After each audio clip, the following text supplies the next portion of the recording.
देखिए हर खबर यहीं पर। सब्सक्राइब कीजिए TV9 भारतवर्ष। जम्मू से ही अगली बड़ी खबर भी है कश्मीर में, जहां पर एक कश्मीरी पंडित सरपंच की हत्या के बाद अनुपम खेर ने अपना गुस्सा जाहिर किया है। अनुपम खेर ने एक वीडियो मैसेज रिलीज किया और ये कहा कि वो कश्मीर में अकेला पंडित सरपंच था, उसे दिन दहाड़े मार दिया गया।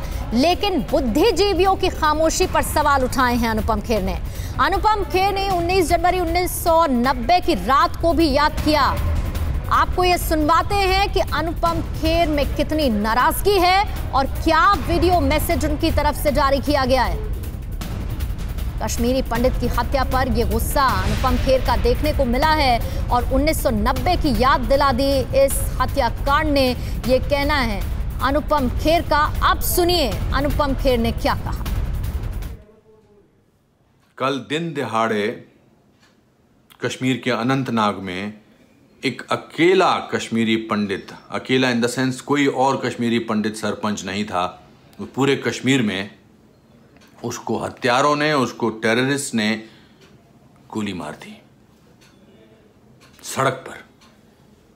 ये फिर दोहराया जा रहा है वही कांड जो 80 के दशक में हुआ था, जिसको एक फाइनल अंजाम दिया गया था 19 जनवरी 1990 को। उसके माँ बाप को बिलखता देखकर, उनकी तकलीफ देखकर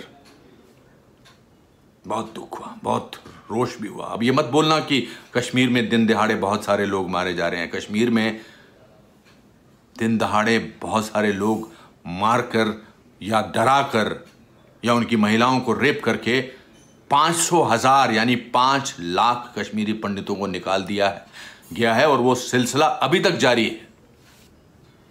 और एक भी आवाज नहीं आ रही उन सभी लोगों से जो छाती पीट पीट कर दुहाएं देते हैं और बोलते हैं कि अरे देखो मार दिया गया, देखो अन्याय हो गया। किसी का कोई ट्वीट नहीं, किसी की कोई परेशानी नहीं।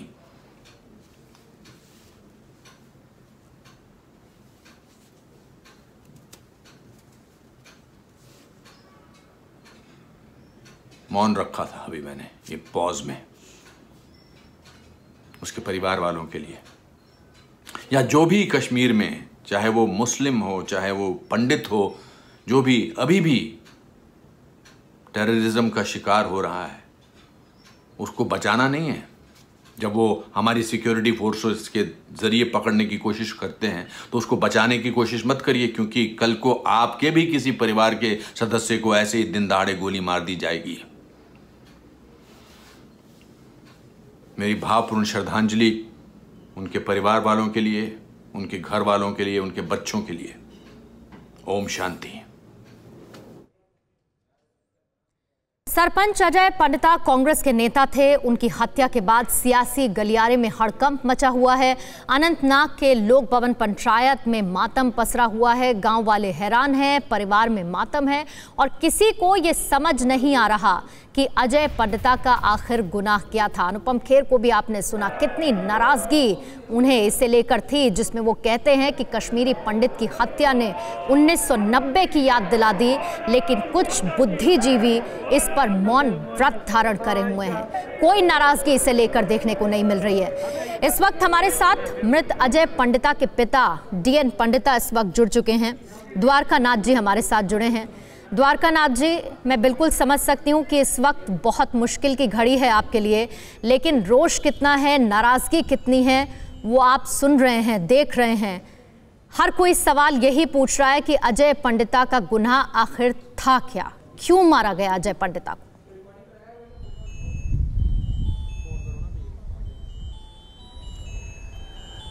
मैम, मुझे लगता है कि जो हमारा एक अकेला घर, we migrated in the 1990 to Jammu.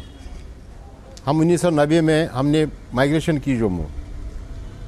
After that in 96 यहाँ पर मुश्किलातों की वजह से we return to valley again. And वहाँ पर जो हमारे मकान थे, हमारे बाग थे, वो सब ख़त्म हो गया था।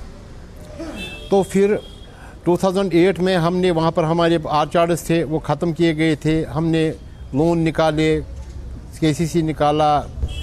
मैं रिटायर हो गया, आई वॉज ए टीचर। 2006 में रिटायर हो गया। मैंने काफ़ी पैसा वहाँ पर खर्च फिर किया। फिर अपने आप को खड़ा किया और वहाँ पर छोटा सा मकान भी बनाया है, अपने घर को फिर आखिरकार चालू किया। और वहाँ के लोग मुझे कहने लगे कि हमारी आपको सिक्योरिटी है, आपको कोई परवाह नहीं है। मगर मुझे इस वक्त लगता है कि वो कहते थे कि पंडितों को जगमोहन ने बाहर निकाला, मगर आज मुझे बताइए, मैं अकेला गया था वहाँ पर, I have spent about 30 lakh rupees in Kashmir again. तो मुझे बताइए मुझे किस तरह वहाँ से फिर भागना पड़ा। और सब मेरे पास वहाँ पर बाग हैं, मेरे पास गाय है, मेरे पास घर है, मुझे बताइए मुझे वो छोड़ना पड़ा, किस कारण करना पड़ा।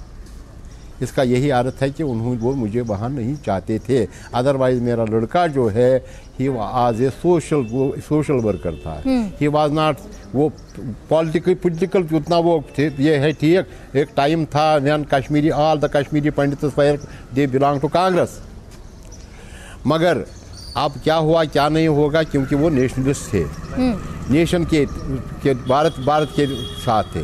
तो आप मुझे बताइए, आप फिर वो एज ए सोशल वर्कर वो काम करता रहा कश्मीर में। और आपने क्योंकि अपने सेब के बागान की बात की, तो मुझे जो जानकारी मिली, आप सेब के बागान से ही अपने बेटे के साथ लौटे थे कुछ देर पहले, जब फोन आया और वो अपने घर से बाहर निकले और 50 मीटर की दूरी पर उनकी हत्या कर दी गई।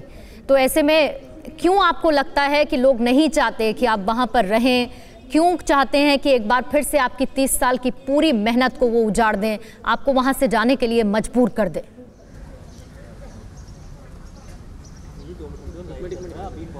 बात ऐसी है कि जो मेरा बेटा है उसकी गुनाह क्या है, उसने कौन सी गलती की थी, उसे कौन खता थी, मुझे बताइए। कौन सी एजेंसी है कि क्या अगर मेरा बेटा सड़क पर मारा गया वहाँ पर कोई नहीं देखता था? अगर गवर्नमेंट को हमने सिक्योरिटी मांगी थी, गवर्नमेंट ने हमें उसको सिक्योरिटी क्यों प्रोवाइड नहीं की? And after his death who came to me? कोई गवर्नमेंट ऑफिसर मेरे पास नहीं आया, कोई तहसीलदार ये सदा सोर अक्सर सुना जी। तो मुझे बताइए, मेरे पास कोई गवर्नमेंट, यहाँ पर कैंप कमांडर होता है, वो भी मेरे पास नहीं आया। यहाँ पर अगर किसी का घर जलता है, उसको तो थोड़ा सा वहाँ जाते हैं, उसको फिर भी देखते हैं कि इसको कोई किसी चीज़ की ज़रूरत मत है, उसको बर्तन तो देते हैं कुछ न। मेरे पास यहाँ पर कोई गवर्नमेंट एजेंसी आई नहीं। वो भी वो सोचते कि क्या इसकी बच्चियाँ हैं, इसका घर ख़त्म हो गया, इसको कश्मीर से आना पड़ा, ये खाली हाथ आया है, क्या इसके पास खाना है, या ये इतना भी वैसे मेरे वो बात नहीं है। मगर यहाँ पर मेरे यार दोस्त हैं, मुझे अपनी बरादरी है यहाँ पर जो मुझे साथ है, मेरे साथ देती हैं। मगर गवर्नमेंट की तरफ से क्या किसी को ये फ़र्ज़ नहीं था कि जो गवर्नमेंट कहती है कि हम माइग्रेंटों के साथ हैं, हम पंडितों के साथ हैं, पंडितों का नाम उछाल रहे हैं हर एक मीडिया पर भी, मगर कौन सी क्या गवर्नमेंट मेरे पास नहीं आ सकता था यहाँ पर? द्वारकानाथ जी की बार कहा गया सिक्योरिटी देने के लिए, लेकिन सिक्योरिटी नहीं दी गई, सुरक्षा नहीं दी गई, और उसी की वजह से जो अब हुआ है, आपके बेटे जो अब जिंदा नहीं है, क्या यही वजह रही? कोशिश नहीं की गई? यस, हाँ, यस। कोई इस पास प्लान, ये इसको मारना तो आसान बात नहीं थी, ये शेर था। ये मैं हैरान हूँ, इसको पीछे से गोली लगाई है, आगे से इसको गोली नहीं लगा सकता था। ये बहादुर था, ये शेर था। ये मेरा बेटा वैसे कमजोर उतना नहीं था, मगर इसको पीछे से गोलियां लगाई है इन्होंने, बेचारे को करूँगा क्या।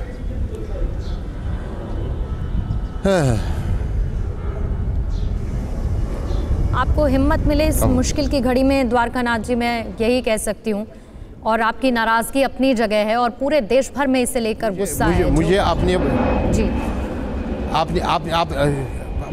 मुझे अपनी बरादरी, मुझे गम नहीं है, मुझे सदमा है, मगर मेरी बरादरी जो है यहाँ पर जो मेरे यार दोस्त हैं काफ़ी मेरी मदद कर रहे हैं, काफ़ी मेरे पास आ रहे हैं। मगर मुझे यही गिला है, गवर्नमेंट का तो गिला ही है, बिकॉज मैं भी I am the citizen of India, so I am talking to you. Otherwise अगर मैं सिटीजन ऑफ इंडिया नहीं होता तो मैं ये बात नहीं करता। बिल्कुल जायज़ बात है आपकी। बाकी में है जी, आपकी ये जायज़ बात, आपकी ये जायज़ शिकायत इस वक्त द्वारकानाथ जी हर कोई सुन रहा है। और इसीलिए ये रोष, इसीलिए ये नाराज़गी है, सदमा भी है। लोग इसीलिए सरकार से भी सवाल पूछ रहे हैं। और ये आखिर कश्मीरी पंडितों के साथ कब तक होता रहेगा, इसे लेकर गुस्सा देखने को मिल रहा है। आपने हमसे बात की द्वारका नाथ जी, हिम्मत जुटाई आपने उसके लिए, शुक्रिया आपका। फिक्र आपकी, सोमवार से शुक्रवार रात 9 बजे सिर्फ TV9 भारतवर्ष पर।